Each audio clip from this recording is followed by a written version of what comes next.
느헤미야 7장 우리 한번 쭉 읽겠습니다. 여러분이 성경을 가지고 한 절씩 우리 교독하죠. 성벽이 건축됨에 문짝을 달고 문지기와 노래하는 자들과 레위 사람들을 세운 후에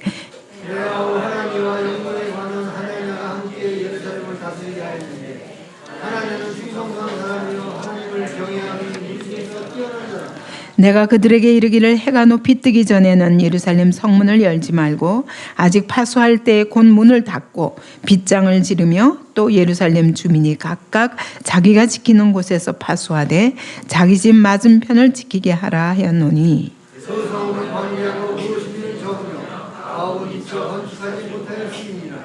내 하나님이 내 마음을 감동하사 귀족들과 민장들과 백성을 모아 그 계보대로 등록하게 하심으로 내가 처음으로 돌아온 자의 계보를 얻었는데 거기에 기록된 것을 보면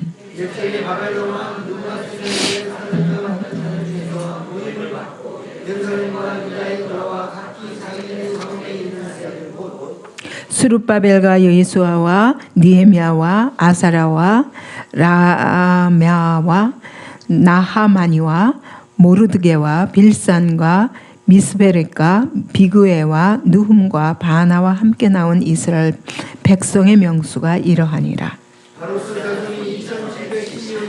스바다 자손이 372명이요 반모압 자손 곧 예수아와 요압 자손이 2818명이요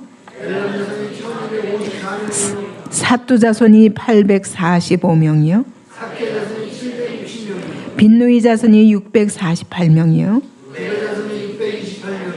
아스갓 자손이 2322명이요 비구의 자손이 2067명이며 아델 자손 곧 히스기야 자손이 98명이요 베세 자손이 324명이요 기브온 사람이 95명이요 아나돗 사람이 128명이요 기앗 여라임과 그비라와 부에롯 사람이 743명이요 믹마스 사람이 122명이요 기타 느보 사람이 52명이요 하림 자손이 320명이요 로드와 하딕과 오노 자손이 721명이요 제사장들은 예수야의 집 여야다 자손이 973명이요 바술 자손이 1247명이요 레위 사람들은 호두아 자손 곧 예수아와 간미엘 자손이 74명이요 문지기들은 살룸 자손과 아델 자손과 달문 자손과 악굽 자손과 하디다 자손과 소베 자손이 모두 138명이었느니라.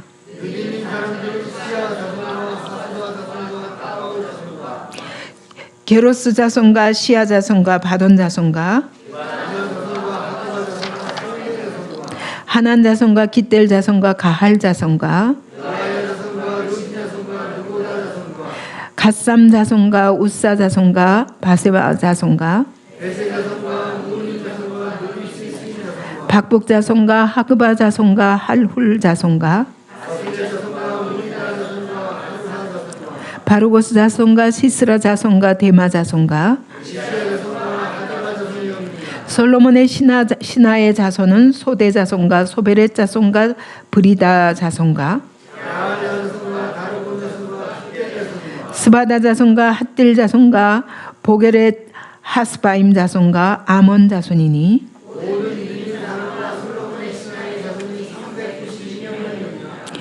델멜라와 델하르사와 그룹과 아똥과 암멜로부터 올라온 자가 있으나 그들의 종족이나 계보가 이스라엘에 속하였는지는 증거할 수 없으니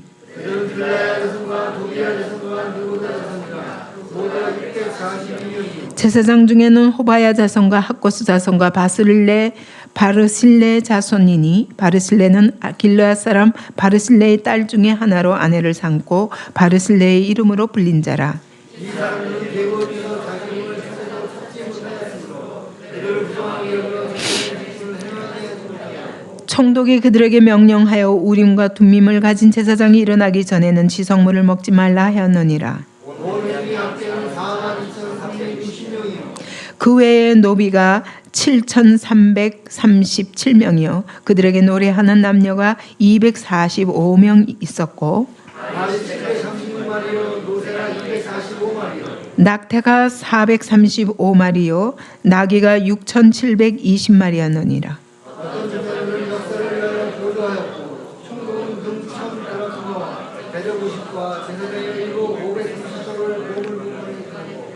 또 어떤 족장들은 금 2만 드라크마와 은 2,200만회를 역사 곡간에 드렸고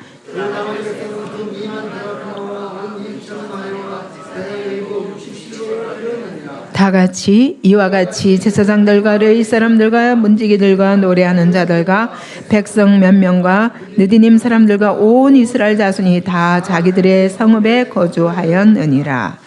아멘. 여러분 이 본문을 보시면서 무슨 생각이 드십니까? 뭐 이렇게 사람들의 명단이 쭉 기록되어 있을까? 사실 이 이름을 봐도 우리 다 어떤 사람들인지도 알 수 없고 근데 하나님이 일일이 한 사람 한 사람 한 가족 한 가족 보면 또 가문별로 했어요. 아무개의 자손 아무개의 자손 아무개의 자손. 근데 성경의 곳곳에서 이와 같은 족보들을 보게 됩니다. 성경에 뭐 때문에 이런 족보들을 기록하셨을까? 우리가 거기만 보면 어때요? 그냥 지나가 버리죠. 내가 잘 모르는 사람들이니까. 근데 성경에 있어서 족보는 매우 중요합니다. 왜냐하면 이것이 바로 하나님의 구원 역사이기 때문입니다. 하나님이 온 바벨론 땅에 다 흩어진 중에 아브라함이란 한 사람을 불러서 그를 통해서 믿음의 자손을 불러 모으셨어요. 또 그 이전에는 보면 아담과 하와를 지으시고 가인과 아벨이라는 형제가 있었습니다. 근데 가인의 자손은 아니고 같은 후손이지만 하나님이 아벨 자손. 근데 아벨이 일찍 죽었기 때문에 하나님이 또 다른 셋의 자손을 주시고 셋의 자손에서 거룩한 자손을 만들어내십니다. 그래서 하나님의 역사를 보면 수많은 사람들이 있지만 거룩한 자손과 거룩하지 못한 자손 둘을 분명히 가르십니다. 그래서 어느 편에 속하였느냐는 너무 중요한 것입니다. 오늘 이제 성벽을 다 건축했습니다. 성벽을 다 건축했는데 건축하고 나서 그 다음에 건축 자체가 목적이 아닌 거예요.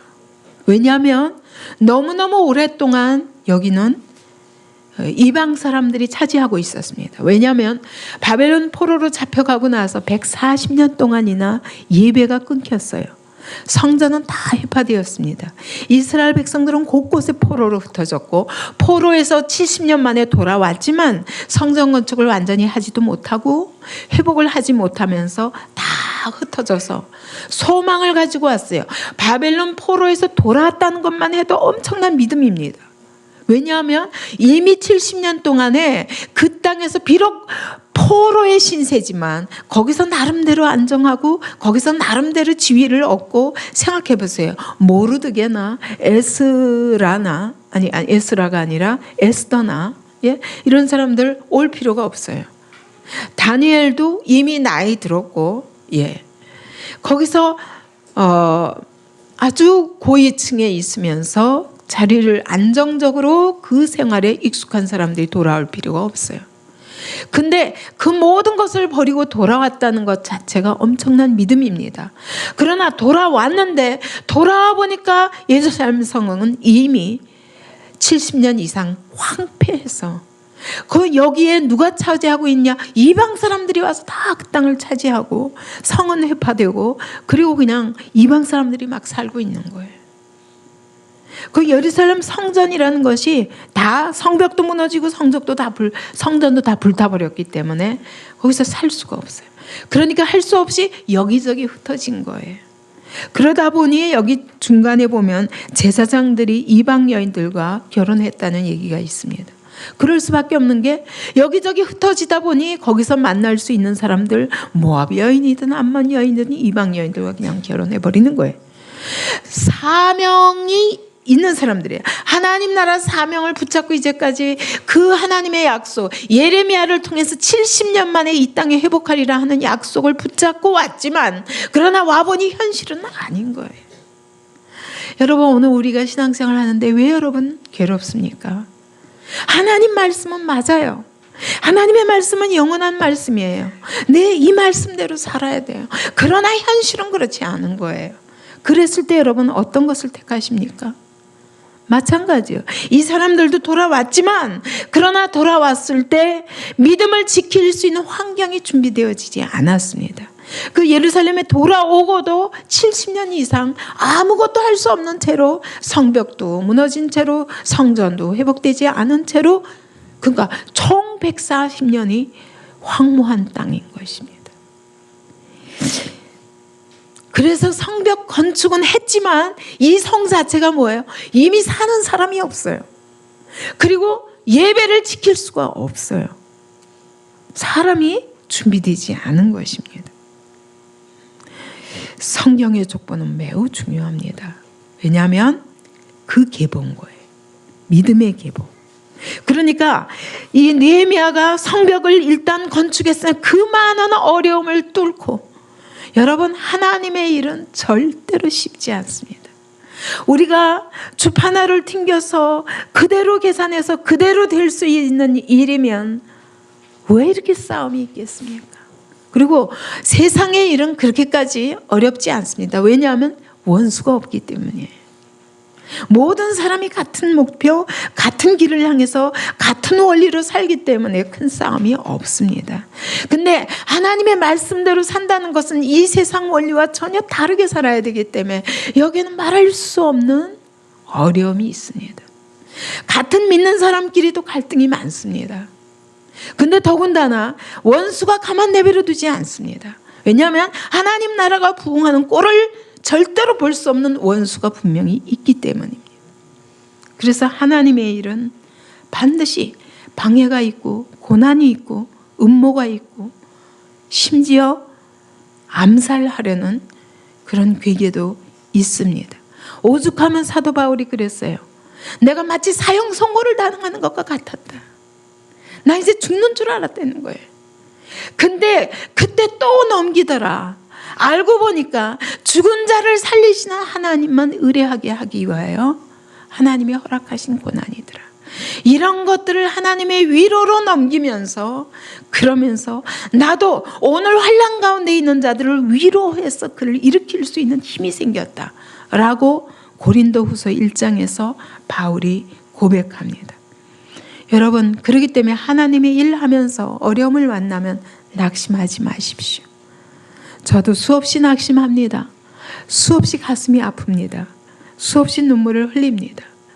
그러나 저는 한 가지 분명한 것이 있습니다. 아직은 끝나지 않았다. 믿음으로 시작한 일이 가끔, 여러분, 거 봐, 황당하지. 안 된다니까.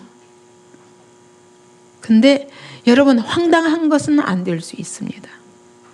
그러나 저는 하나님 나라 소원, 하나님이 기뻐하시는 뜻, 그것은 반드시 이루어지는데, 하나님이 이 많은 어려움과 이런 방해의 과정이 있지만, 그러나 하나님은 반드시 이루십니다. 그 기간이 얼만큼 될지는 몰라요. 저는 초신자 때부터 이런 훈련을 많이 했습니다. 아, 내가 잘못 믿었나? 내가 혹시 오해했나? 아, 근데 하나님 너무 억울합니다. 난 믿음으로 시작했는데. 근데 때로는 그런 누명이 벗겨지는 것이, 제가 제일 먼저 체험한 것이 너무 가슴 아파하면서, 하나님 혹시 제가 잘못된 거 아닐까요? 수없이 물었어요. 근데 7년 만에 하나님이 네가 옳았다라는 걸 증명해 주시는 걸 제가 7년 만에 경험하고, 그때 제가 하나님은 시간이 걸리시지만 그러나 반드시 이루시는구나 라고 경험하기 시작했어요. 또 어떤 때는 이것이 끝인가 보다. 내가 뭔가 잘못되지 않았으면 하나님은 절대 실패하실 분이 아닌데 내가 뭔가 잘못했나 보다. 그랬는데 또 지나고 보니까 10여 년이 지나서야 틀린 건 아니었구나. 하나님이 확인해 주시더라고요. 그래서 저는 그렇습니다. 지금도 그렇습니다. 믿음으로 시작한 일이 엄청나게 좌절로 끝나는 것 같이 보일 때가 있습니다. 근데 저는 가슴으로 압니다. 가슴으로 눈물은 흐르지만 하나님 앞에 그럽니다. 주님의 드라마는 아직 안 끝났습니다. 그러나 그 과정 속에 제가 밟혀도 괜찮습니다. 그러나 주님의 뜻은 이루어 주세요. 우리 성도들이 믿음으로 시작한 일은 반드시 승리한다는 것을 볼 수 있도록 하나님, 저는 밟히겠습니다.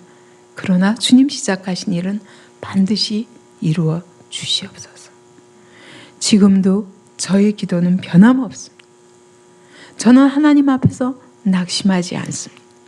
당장 실패한 것 같이 보여도 낙심하지 않습니다. 이것이 끝이 아니다.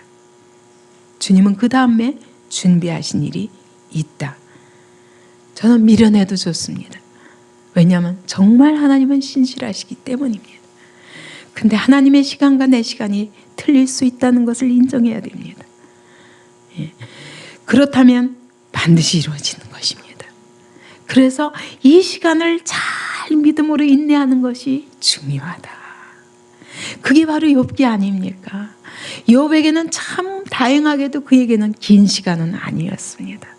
그러나 그 고통은 누가 그걸 또 다시 겪을 수 있겠습니까? 기가 막힌 그런 고통이었죠. 그러나 반드시 끝이 있습니다. 그와 같이 하나님의 일은 반드시 끝이 있습니다. 하나님의 약속은 실패하지 않습니다. 자, 이런 고비를 거쳐서 느헤미야가 드디어 성벽을 세웠습니다. 근데 그게 끝이 아닌 거예요, 여러분. 오늘 우리가 성전 건축, 그게 끝이 아닌 것입니다. 그렇기 때문에 우리는 성전 건축이 하나님 하실 겁니다. 그런데 그때까지 우리가 또 준비해야 되는 일이 있는 것입니다. 지금 성벽이 건축되며 제일 먼저 한 일이 뭡니까? 문짝을 달았습니다. 여러분, 문이 없으면 어때요? 저기 구약에 보면 포도원을 허는 여우를 잡아라. 아가서에 나옵니다.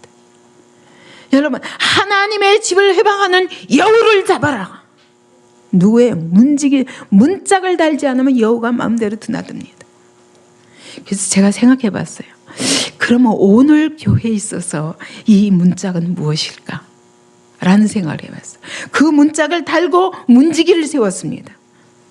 문지기가 뭡니까? 성전문 지키는 거예요. 누가 들어왔다 나갔다 하는가? 여러분, 그러면 아무나 못 들어옵니까? 이 교회? 그게 아니에요. 그래서 제가 이 문짝을 달고 문지기를 세운다는 게 뭔가 생각하니까 영적 분별을 하고 각 사람에게 영적 상태를 분별하고 그 사람한테서 사단이 역사하지 못하도록 믿음으로 세우고 돕는 일이에요. 그렇다면 여러분, 그것은 작게는 사랑방인 거예요. 사랑방 리더들인 거예요. 여러분의 사랑방 안에서 포도원을 허는 여우가 있어서는 안 돼요. 근데 사랑방 리더 자체가 그 능력이 없으면 그 사랑방은 완전히 마음대로 여우가 들락날락 하면서 교회를 흔드는 것입니다. 느헤미야가 제일 먼저 한 일은 뭐냐면 이 하나님의 성전이, 이 예루살렘 성이 정결하게 회복돼야 됩니다. 하나님 나라가 회복돼야 됩니다. 근데 여러분, 하나님 나라는 건물이 아니라 사람이거든요. 사람 세우는 일인 거예요. 그래서 하나님의 교회 안에 문지기는 어떤 문지기냐? 리더들을 세우는 것입니다. 그래서 제가 사랑방 리더들을 붙잡고 제가 열린방 비전을 한다든가, 또 여기 제자 양육팀을 가지고 이 12명에게 전심을 쏟아서 이들이 문지기 노릇하는 거 여기서부터 시작해야 된다. 근데 그것이 문지기만 아니라 노래하는 자들과 그 다음에 세운 것이 뭐냐면 노래하는 자들과 레위 사람들인 거예요. 노래하는 자들이 누구예요? 찬양단입니다. 그리고 레위 사람들이 뭐예요? 성막에서 성전에서 봉사하는 사람들입니다. 한마디로 예배자들을 세우는 거예요. 제사장을 세우고 레위인을 세우고 찬양팀을 세우는 것입니다. 예배를 세우는 것입니다. 여러분, 이스라엘이 포로로 잡혀가서 지금 140년이 흘렀습니다. 근데 이것을 회복하는, 하나님 나라를 회복하는 데 있어서 가장 중요한 것이 뭐냐? 예배인 거예요. 사람을 세워야 되고, 그죠? 근데 예배를 세워야 되는 거예요. 그래서 예배자들을 세우는 것이 중요합니다. 그래서 성벽을 건축하고 나서 이 일과 동시에 에스라와 느헤미야가 기가 막힌 동역자예요. 그래서 에스라는 사람을 세우고 느헤미야는 이 성벽을 건축하고 이런 리더십을 가지고 같이 일한 거예요. 그렇기 때문에 예루살렘 성이 회복될 수 있었습니다. 에스라는 하루에 6시간씩 성경을 읽고 강론을 했어요. 그러면 그 자리에서 통곡하고 회개하며 온 백성이 전부 하나님 말씀과 하나님께 집중해 140년 동안 잃어버린 말씀을 다시 율법책을 찾아가지고 온 백성들 앞에 놓고 예배를 회복하는 겁니다. 이렇게 해서 예배자를 세우게 됩니다. 근데 보세요. 여기 보니까 노래하는 자들이 44절에 보면 148명이에요. 근데 67절에 보면 노비 중에 성가대 팀이 몇 명이냐? 245명이에요. 합하니까 420명이 넘더라고요. 여러분, 420명이 넘는 성가대를 한번 생각해 보세요. 굉장한 거죠. 그렇죠? 굉장한 거죠. 저는 이 하나님 나라의 이 웅대함을 생각합니다. 우리 숫자가 적어도 여러분, 이 정말 온 교회가 이렇게 찬양하고 예배를 세울 때 하나님께서 분명히 하나님 나라를 부흥시키리라. 반드시 하나님 나라는 부흥돼야 됩니다. 저는 이 성전 건축 자체가 욕심이 아닙니다. 제 가슴에 어떤 뜨거움이 있냐면 하나님 나라는 회복돼야 된다. 하나님, 이 교회를 통해서 적어도 저 흥덕지구에 하나님 나라를 일으켜 주시옵소서. 예, 성가대 해야 됩니다. 이번 음악회 사실 우리 교인들이 다 오지도 않았잖아요. 그러나 그것을 통해서 얼마나 많은 사람들이 회복하고 하나님이 거기 또 일꾼을 세우시고 하는 걸 보게 됩니다. 저는 흥덕지구에 가면 이 교회 예배당 자체가 하나의 어마어마한 성가대가 서기도 하고 또 계절마다 절기마다 연극을 통해서 부활절이란 과연 무엇인가, 성탄절이란 과연 무엇인가, 여러분 세상에게 알릴 수 있는 게 뭐예요? 여기서 제가 아무리 말을 잘해도 여러분 말로는 사람이 잘 안 듣습니다. 근데 눈으로 보고 문화로 연극으로 접할 때 더 큰 설교다라고 생각합니다. 그래서 이번에 마침 우리 이제 배우하고 영화를 하는 사람이 들어오면서 이제 절기마다 이걸 세우겠다. 너무 감사한 거예요, 저는요. 저는 그 흥덕지구에 불신자들이 절기 때만 되면 우리 교회에 다 연극 보러 오도록. 그래서 바로 성탄절이 무엇이며 이 부활절이 무엇인가 그 의미를 정확하게 눈으로 보고는 설교로 그렇게 해마다 하면 그 말이 변화되리라. 이런 정말 언제 이루어질지는 몰라요, 여러분. 근데 제 마음에는 마치 제 코앞에 와 있는 것처럼 저는 보이는 거예요. 이게 믿어지는 거예요. 믿어지고 믿어질 뿐만 아니라 반드시 그렇게 하셔야 됩니다, 하나님. 이 시대에 이렇게 들어도 깨닫지 못하는 이 백성들의 우둔한 귀를 어떻게 뚫습니까? 내 말의 재주로는 못합니다. 그래서 문화적 접근, 교육적 접근, 복지적 접근, 여러 방법으로 접근하는 것입니다. 시대를 깨우기 위해서. 그래서 저는 성전 건축도 내가 내 뜻대로 줄일 수가 없어요.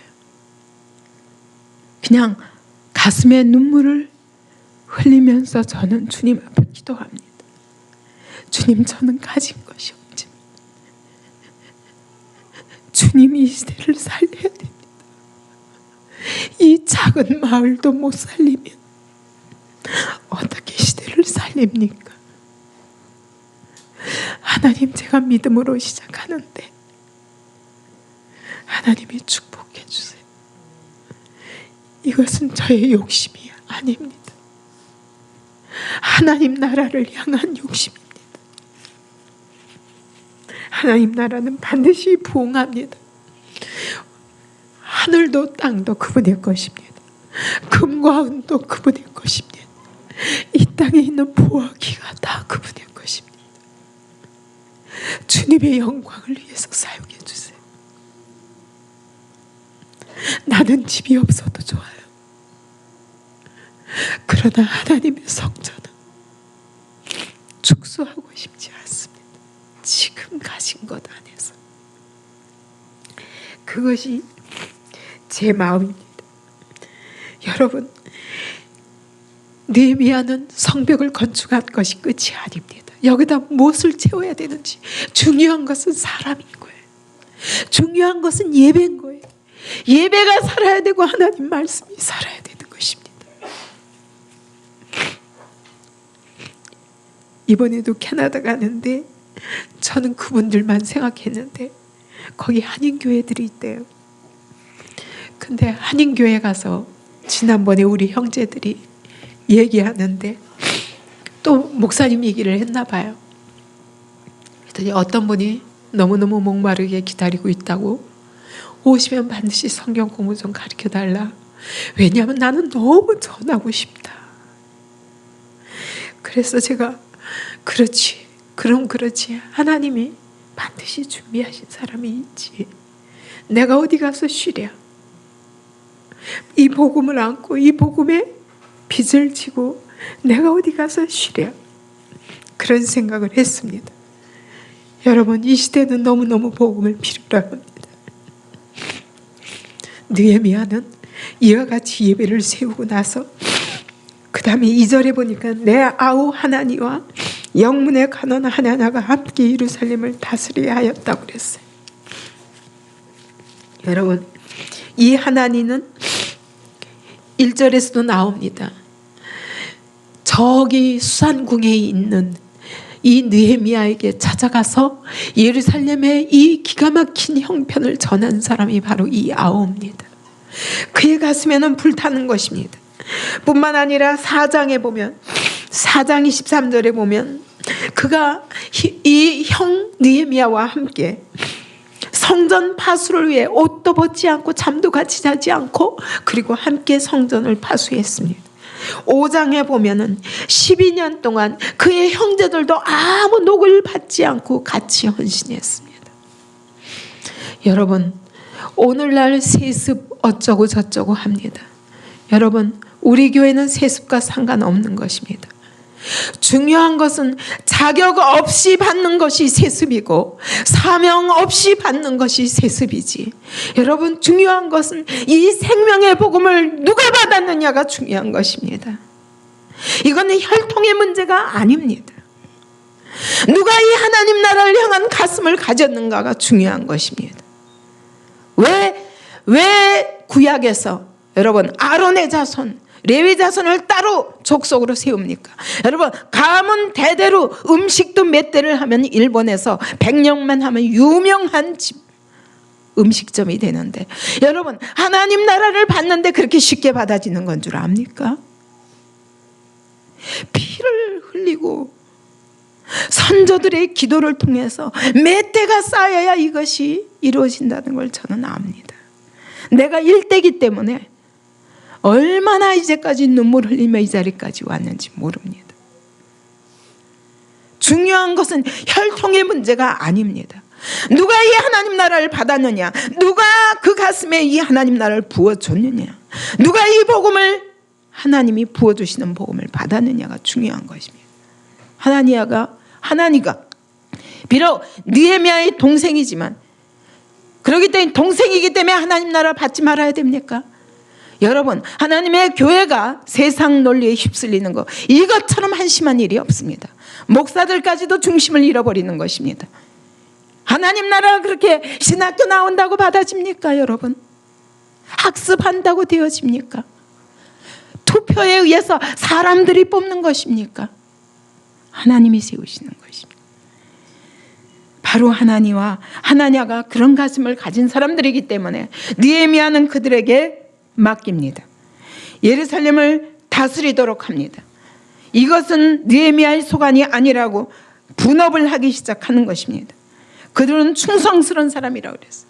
여러분, 충성이 뭐예요? 사람 두려워하지 않고 하나님 두려워하는 것이 충성입니다.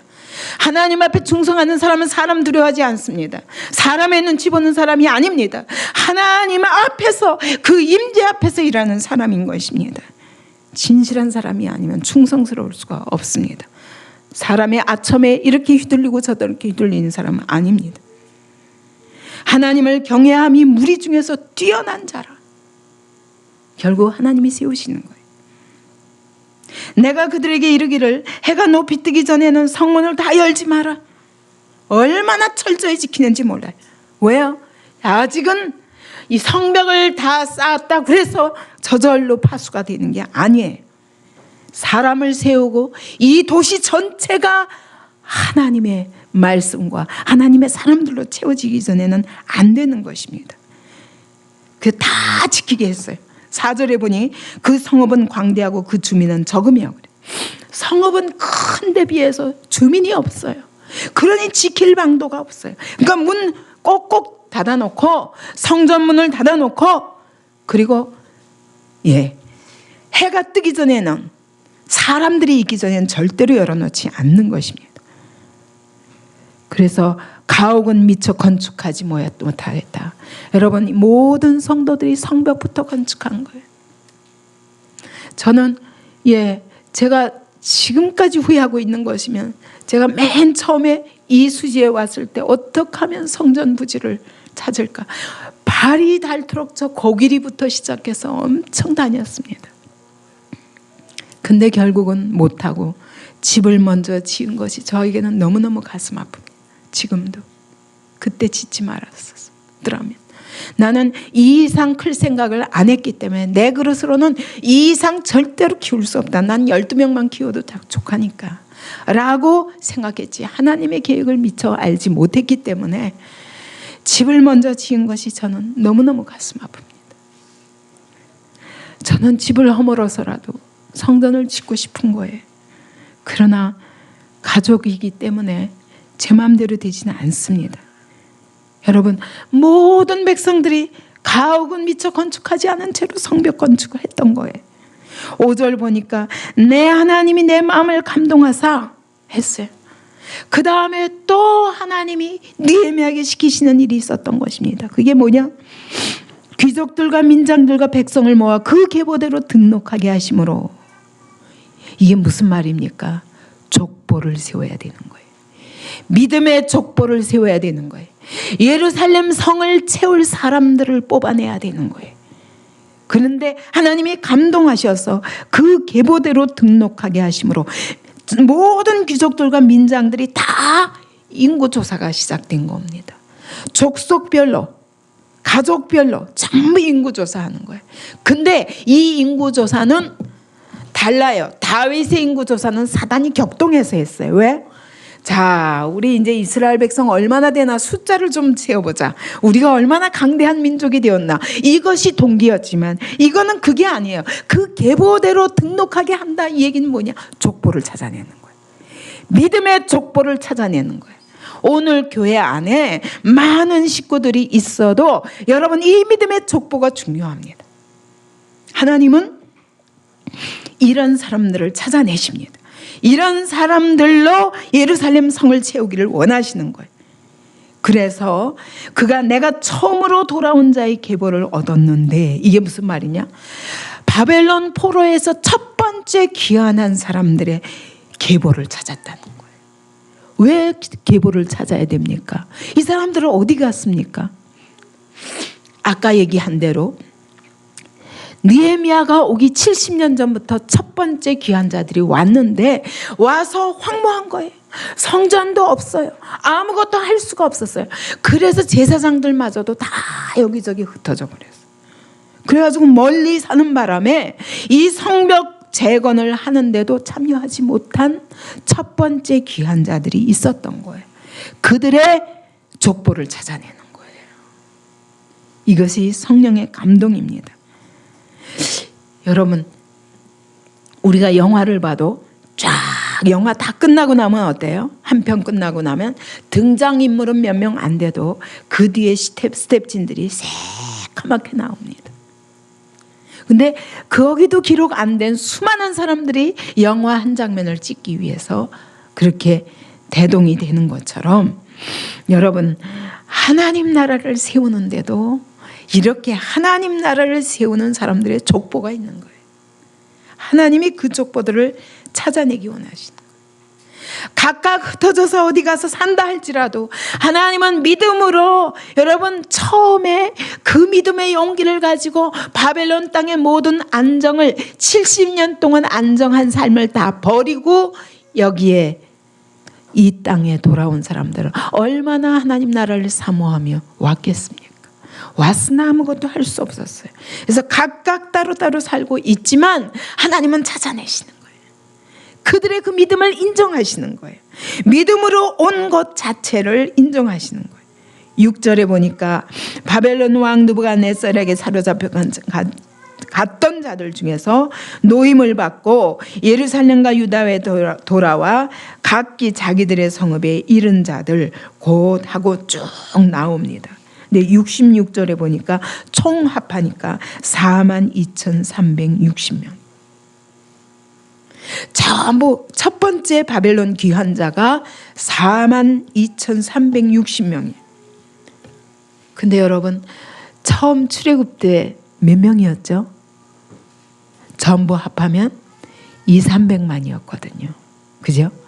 200~300만이었는데 여기에 돌아온 자들이 42,360명이 엄청나게 줄어든 거예요. 그만큼 바벨론 포로 생활을 하면서 너무 많이 잃어버린 거예요. 예레미야 24장 한번 보시겠습니까? 예레미야 24장 5절부터 7절까지를 같이 읽어봅시다. 이스라엘의 하나님 여호와께서 이와 같이 말씀하시니라. 내가 이곳에서 옮겨 갈대아인의 땅에 이르게 한 유다 포로를 이 좋은 무화과 같이 잘 돌볼 것이라. 6절 내가 그들을 돌아보아 좋게 하여 다시 이 땅으로 인도하여 세우고 헐지 아니하며 심고 뽑지 아니하겠고 내가 여호와의 마음을 그들에게 주어서 그들이 전심으로 내게 돌아오게 하리니 그들은 내 백성이 되겠고 나는 그들의 하나님이 되리라.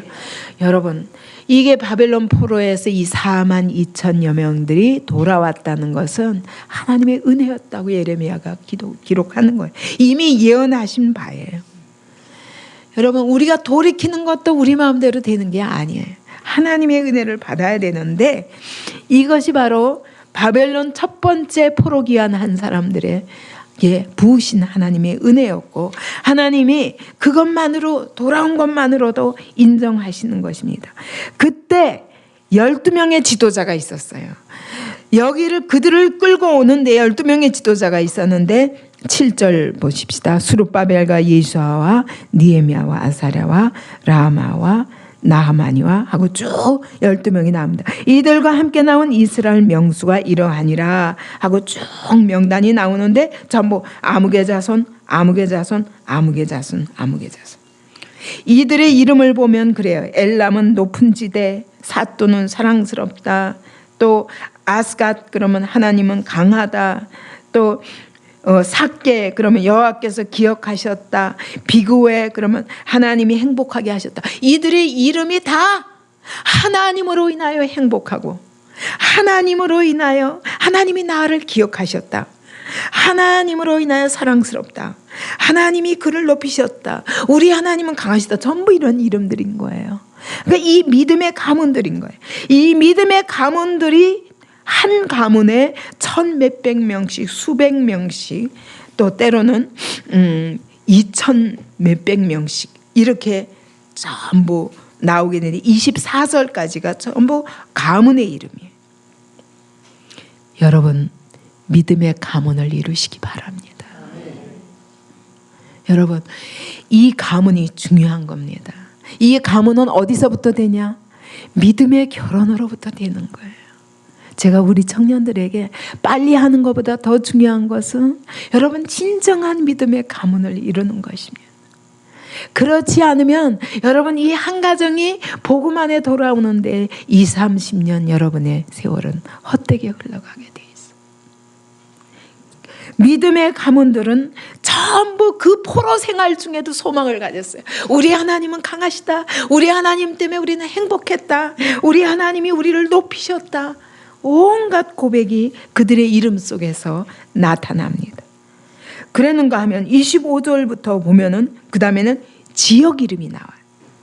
이제는 가문의 이름이 아니라 25절부터 기브온 지역, 아나돗 지역, 기랏 여라임 지역, 라마 지역하고 또 지역별로 나옵니다. 근데 이 기브온 사람이 어떤 사람이에요? 여호수아를 속여가지고 자기네가 그때 가나안 정복 당할 때 죽임을 당할까봐 그래서 여호수아를 속여가지고 우리는 먼 데서 온 사람이다 그러면서 막 거지 같은 행색을 하고 그냥 이 주머니를 차고 이러고 다 낡은 옷을 입고 우리가 먼 길을 왔노라고.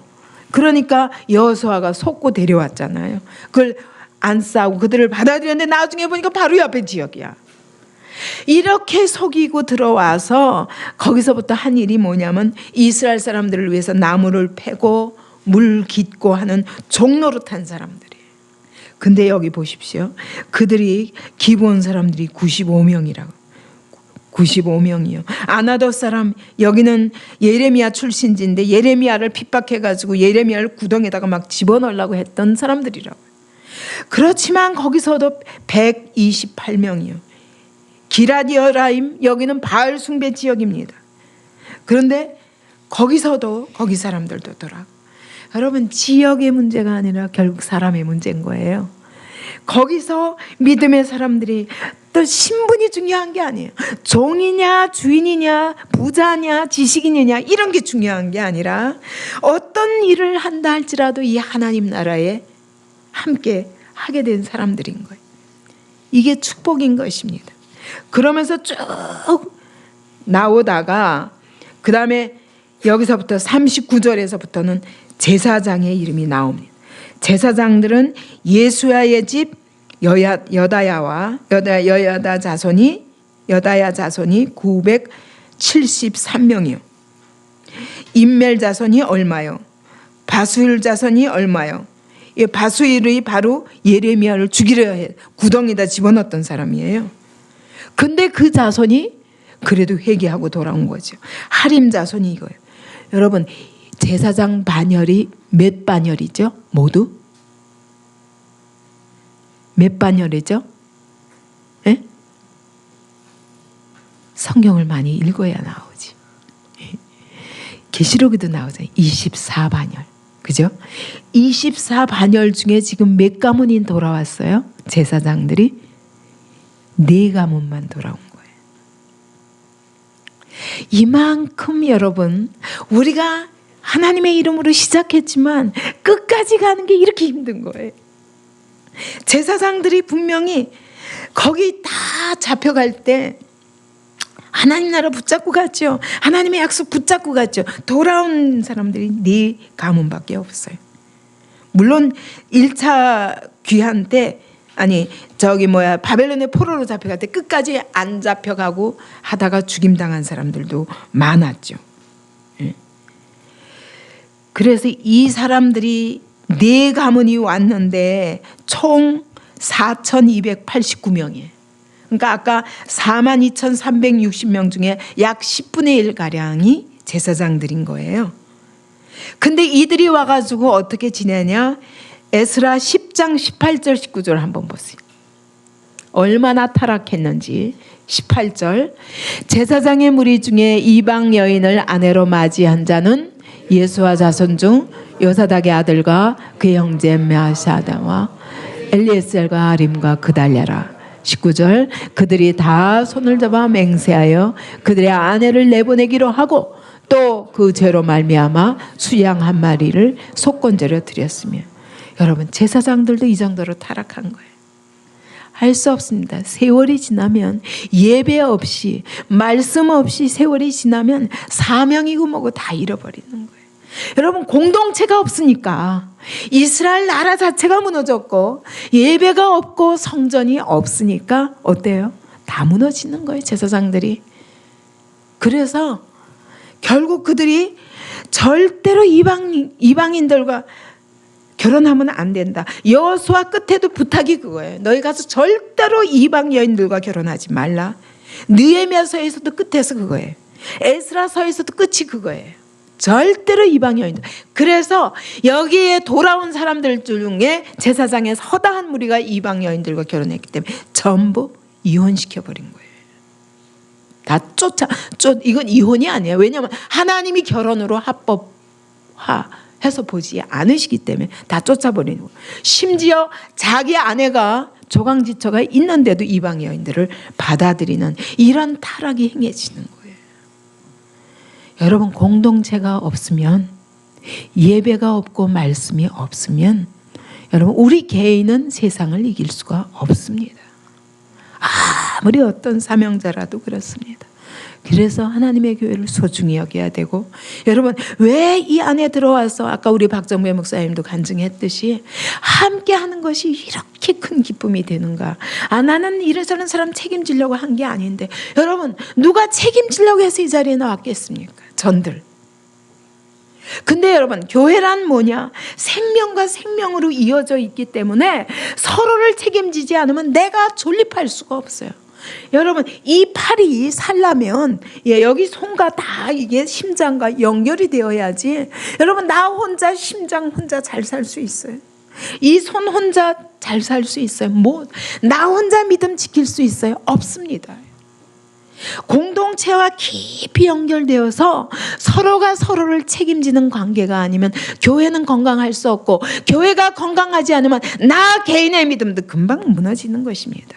이게 바로 느헤미야를 통해서 나타나는 것입니다. 그래서 네 가문이 자 이렇게 돌아왔습니다. 근데 43절에 보니까 레위 사람들은 호디야 자손 곧 예수야와 하면서 모두 몇 명? 74명. 제사장은 4,289명인데 여러분 레위 사람들은 74명밖에 안 들어왔어요. 왜 그럴까요? 레위 사람들이 하는 일이 뭐예요? 예? 제사장의 심부름꾼들이 한마디로 제사장을 수정드는 거예요. 우리가 교회 안에서도 그렇습니다. 이렇게 폼나게 하는 일은 다 누구든지 멋있어 보여서 하려고 그래. 그러나 저기 숨어서 제사장을 돕는 일을 하는 것은 굉장히 이건 이름도 없고 난 뭐야 이러는 거예요. 그러니까 안 돌아와서 74명밖에 없어요. 근데 여러분 하나님 나라 섬기는 일에는 제사장이나 레위인이나 아니면 찬양하는 사람이나 문직이나 다 똑같아요. 이 모두가 없이는 하나님 나라가 지켜지지 않는 것입니다. 오늘 교회도 마찬가지입니다. 여러분 한 사람 한 사람이 소중한 거예요. 여러분이 각 사람이 할 수 있는 일이 다 따로 있어요. 그것들이 다 이어져서 하나님의 교회가 세워지는 것이지. 그렇기 때문에 여러분 직분도 중요한 게 아니고 하나님이 여러분을 두신 그 자리에서 충성하는 것이 하나님이 기억하시는 일인 거예요. 하나님은 이런 사람 하나하나까지 다 기록하십니다. 노래하는 자들은 148명이에요. 문지기들은 몇 명이야? 138명이에요. 느디님 사람들은 하고 46절에 나오는데 이 느디님 사람들도 이방인이에요. 이방인인데 들어와 가지고 여기서 종노릇하며 살고 있는 거예요. 그래서 레위인들을 또 레위인들의 종이에요. 레위인들의 심부름 노릇을 하는 사람들입니다. 근데 여기 보면 이 가문이 11줄이나 나와요. 보세요. 느디님 사람들은 해놓고 시하 자손, 하수바 자손하고 게로스 자손, 시하 자손, 르바나 자손하고 쭉 나오는데 어디까지 나오냐? 여기 56절까지 나와. 11줄에 걸쳐서 쭉 나오는데 전부 합해보니까 느헤미야에서는 32가문이 들어왔어요. 여러분, 비록 이방인이었지만 하나님의 종노릇, 하나님의 성전을 섬기는 허드렛 일이에요. 물 기르고 나무 패고. 근데 이 사람들이 바로 이 이방인들로서 포로로 이스라엘에게 전쟁 중에 포로로 잡혀온 사람들이거든요. 근데 포로로 잡혀왔지만 그러나 하나님 나라를 맛보면서 여기서 엄청난 이것을 영광으로 생각하고, 그리고 여기서 그 싫어하는 레위인들의 수정을 드는 일까지 하는 일을 기쁘게 여기면서 에스라에 보면, 에스라 2장에 보면 35가문이 나와요. 엄청난 사람들이 다 이 하나님 나라를 위하여 하겠다고 저 바벨론에서부터 들어온 것입니다. 그 다음에 57절을 보십시오. 57절에 보니까 솔로몬의 신하의 자손은 아무개 하고 나옵니다. 여러분, 솔로몬의 자손은 하고 나오지는 않아요. 그런데 솔로몬의 신하의 자손, 솔로몬 왕 때 전쟁 포로로 잡혀왔던 사람들이, 전쟁 포로들이. 그런데 이 사람들이 10개의 가문이 들어왔어요. 이 사람들도 이방인이죠. 이방인이지만 그러나 하나님 나라를 섬기는 일을 너무너무 귀히 여기는 거예요. 어찌 보면 이렇게 비천한 직업일수록, 이 세상에서 고달픈 삶을 살수록 하나님 나라에 대한 소망이 더 크지 않은가. 느디님 사람들이나 솔로몬의 신하의 자손들이나 이들은 이걸 귀히 여기고 그 먼 길 바벨론에서부터 이제 나는 이스라엘하고 상관없다, 난 더 이상 너희의 종노릇 안 한다, 이럴 수 있는데 그게 아니라 다 버리고 하나님의 성전을 섬기기 위해서 온 사람들인 것입니다. 근데 이거와 달리 그 다음에 61절에 보세요. 델멜라와 델하르사와 그룹과 앗돈과 인멜로부터 올라온 자가 있으나 그들의 종족이나 계보가 이스라엘에 속하였는지는 증거할 수 없더라 그래. 여러분, 아주 소속 불명의 사람들이 있는 거예요.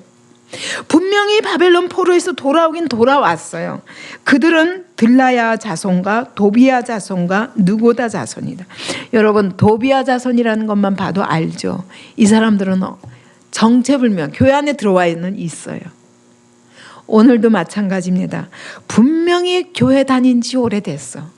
근데 그 사람을 보면 진짜 믿음이 있는 사람인지 없는 사람인지, 구원의 확신이 있는지 없는지, 기분이 좋으면 예배를 잘 나오는데 기분이 나쁘면 예배를 빠지고, 기분이 좋으면 봉사를 하는 것 같은데 그래서 믿음이 있어 보이는데 기분이 조금 나쁘면 헷가닥 뒤집어져서 교회를 뒤집어 놓고, 이런 정체불명의 사람들이 있어요.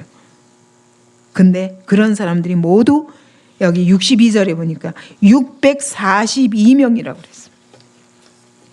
엄청도 많아요. 제사장 중에도 있더라는 거예요. 정체불명의 사람들이. 호바야 자손과 학곳 자손과 바르실레 자손이니 바르실레는 길르앗 사람 바르실레의 딸 중에 하나로 아내를 삼고 바르실레의 이름으로 불린 자라. 바르실레의 자손인데 이 바르실레가 누구예요? 다윗이 아들 압살롬에게 쫓길 때 그 지역에서 이 굉장한 마하나임이라는 지역의 부자였어요. 그래서 이 사람 부자인데 왕이 쫓겨다니는 거예요. 그걸 보고 자기 재산을 다 써가지고 이 다윗 왕을 섬겼던 거예요. 다윗 왕이 나중에 압살롬이 죽고 나서 다시 예루살렘으로 돌아갈 때 너를 데려가겠다. 너무 고마워서 같이 가자. 내가 너를 평생 섬겨주마. 근데 그가 거절합니다. 왕이여, 저는 나이가 80이 넘었습니다. 이제 나는 내 고향에서 묻히는 것밖에 없고 오히려 내 종을 접대해 주십시오 하고 자기 종을 보내요. 그랬던 사람이거든요. 근데 그러니까 이 바르실레 이름이 유명한 거예요. 다윗이 사랑했으니까. 그랬는데 바르실레 딸 중에 하나로 아내를 삼았어. 바르실레의 딸을 아내로 삼은 사위. 사위가 이름을 유명하니까, 이름이 좋으니까. 그래서 바르실레라는 이름을 붙인 사람이 있었는데 그는 제사장이 아니라는 거죠. 그래서 여러분, 오늘도 우리는 이걸 우리에게 적용해 보면, 여러분 이 자리에서 목사라고 서 있다고 그래서 하나님이 다 인정하시는 게 아니고, 전도사라고 해서 하나님이 다 인정하시는 게 아니라, 여러분 진짜 하나님의 은혜를 받아야 돼요. 진짜 이 생명의 복음으로 내가 먼저 주님 앞에, 그 임재 앞에 무릎 꿇을 수 있는, 주님을 두려워하는 사람이라야 돼요. 진짜 믿음의 계보가 있어야 돼요. 어디서 또 떠돌아오는지 모르는 믿음 가지고는 안 되는 거예요. 그래서 이름은 귀한 줄 알아, 유명하니까. 그러나 사명은 버린 자라는 거예요. 64절에 보니까 이 사람들은 계보 중에서 자기 이름을 찾아도 찾지 못하였으므로 족보 중에 아무리 봐도 이 사람을 찾을 수가 없어. 그들을 부정하게 여겨 제사장의 직분을 행하지 못하게 했다 그래요. 오늘 여러분의 믿음의 족보가 무엇입니까? 여러분 예수 그리스도의 족보입니까? 혹시 여러분 나는 사명자라고 생각하는데 예수 그리스도와 상관없는 사명은 아닙니까? 돌아봐야 됩니다. 청독이 그들에게 명령하여 우림과 둠밈을 가진 제사장이, 우림과 둠밈이 뭐예요? 하나님의 뜻을 묻는 제비뽑기잖아요. 그래서 우림과 둠밈을 통해서 이 사람이 정말 하나님이 택하신 사람 맞습니까? 하고 확인을 받기 전에는 지성물도 먹지 말라 그랬어요. 그만큼 성별하는 거예요. 예루살렘 안에 거할 수 있는 자격은 제사장이라는 이름 가지고 있다고 그래서 들어가는 것도 아니고, 바르실레라는 이름을 가지고 있다고 그래 들어가는 게 아니고, 아무개 자손이라고 그냥 들어가는 게 아니더라고 얘기죠. 그래서 이렇게 성별하는 일을 느헤미야가 성령의 감동을 받아서 하는 거예요. 족보들을 다 찾아냈습니다. 그랬더니 온 회중의 합계는 42,360명이더라. 그 외에 노비가 7,337명이요. 그들에게 노래하는 남녀가 245명이었더라. 노비가 있고 노비들 중에도 찬양팀이 있었다는 거예요. 여러분 노비면 어떻습니까? 제사장 중에서는 이와 같이 선별해서 직분을 감당하지 못하게 하는 사람이 있어도 노비는 들어갔어요. 노비에 노래하는 자들도 들어갑니다. 다 이 성 안에 들어갔습니다. 왜? 그들은 70년 만에 이 성을 회복하리라라는 하나님의 약속의 말씀을 붙잡고 그리고 온 사람들이기 때문에. 말이 736마리고 노새가 몇 마리고 낙타가 435마리고 나귀가 6,720마리나. 70년 바벨론 포로 생활을 했지만 어마어마한 재물을 가지고 돌아오게 됩니다.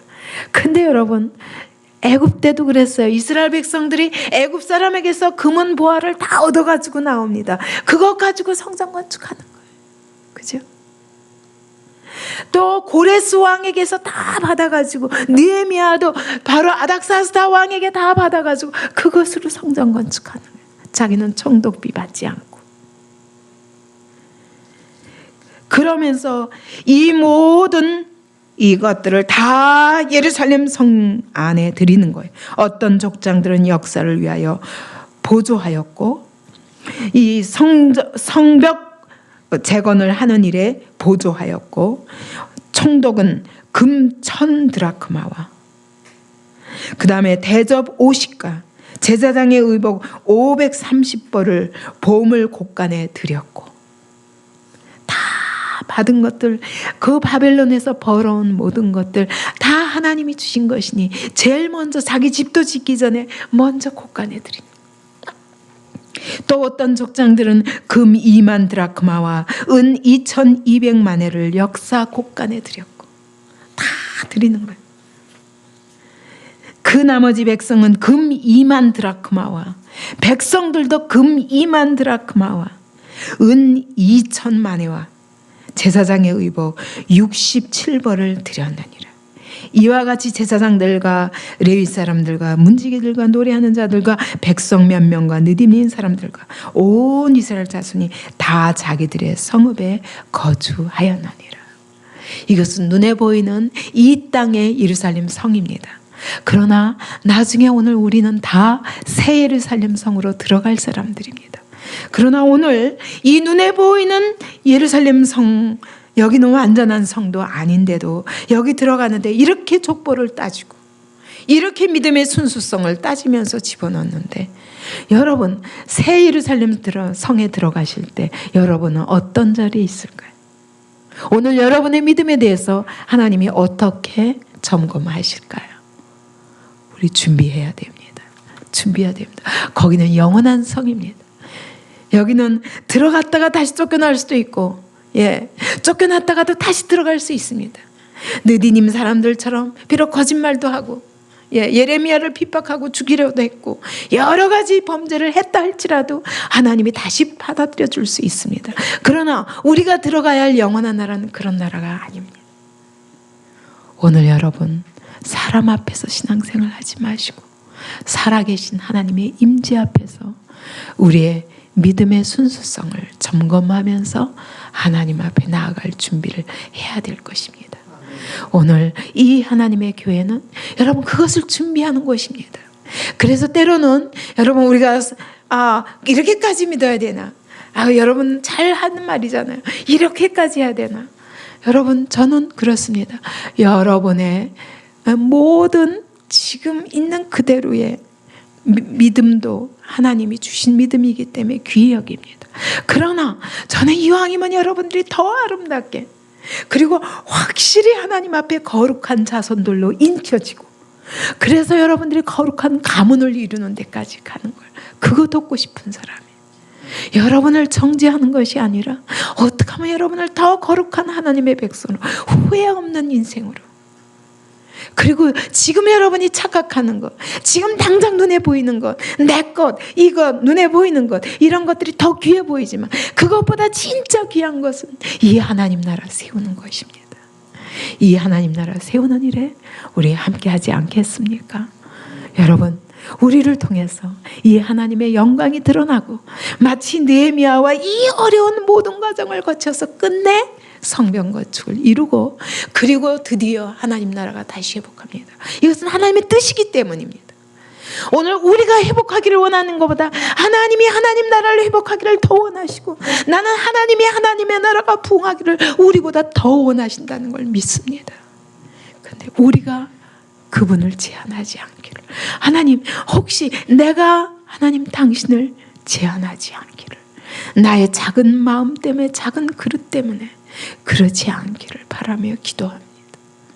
그래서 우리의 힘껏, 내 힘껏 주님 앞에 드리고, 그리고 그 영광스러운 하나님 나라를 드러내고 싶은 것입니다. 기도하겠습니다. 사랑하는 주님 감사합니다. 하나님 이렇게 아무 값 없이 그들은 한 것이 아무것도 없습니다. 다만 주님의 약속 때문에 70년 만에 이 땅에 이르게 하셨고, 비록 70년 동안 지지부지 하면서 여기저기 흩어져 낙심하고 있었다 할지라도 하나님은 느헤미야라는 한 사람을 통해서, 에스라라는 한 사람을 통해서도 하나님의 성전을 회복시키시고 하나님의 성벽을 회복시키시고 하나님의 나라를 다시 부흥케 하셨던 이 놀라운 역사가 오늘도 동일하신 하나님이시오니 이 역사를 오늘 우리를 통해서도 이루실 줄 믿습니다. 아멘. 주님 받아 주시옵소서. 아멘. 우리가 헌신하기 원하오니 받아 주시옵소서. 하나님 그러나 지혜가 없습니다. 가진 것 없습니다. 주님 우리에게 길을 열어주시고 우리가 어떻게 충성해야 할 바를 알게 도와주시옵소서. 아멘. 모든 것을 주께 의탁드리며 살아계신 예수님 이름으로 기도하옵나이다. 아멘. 아멘.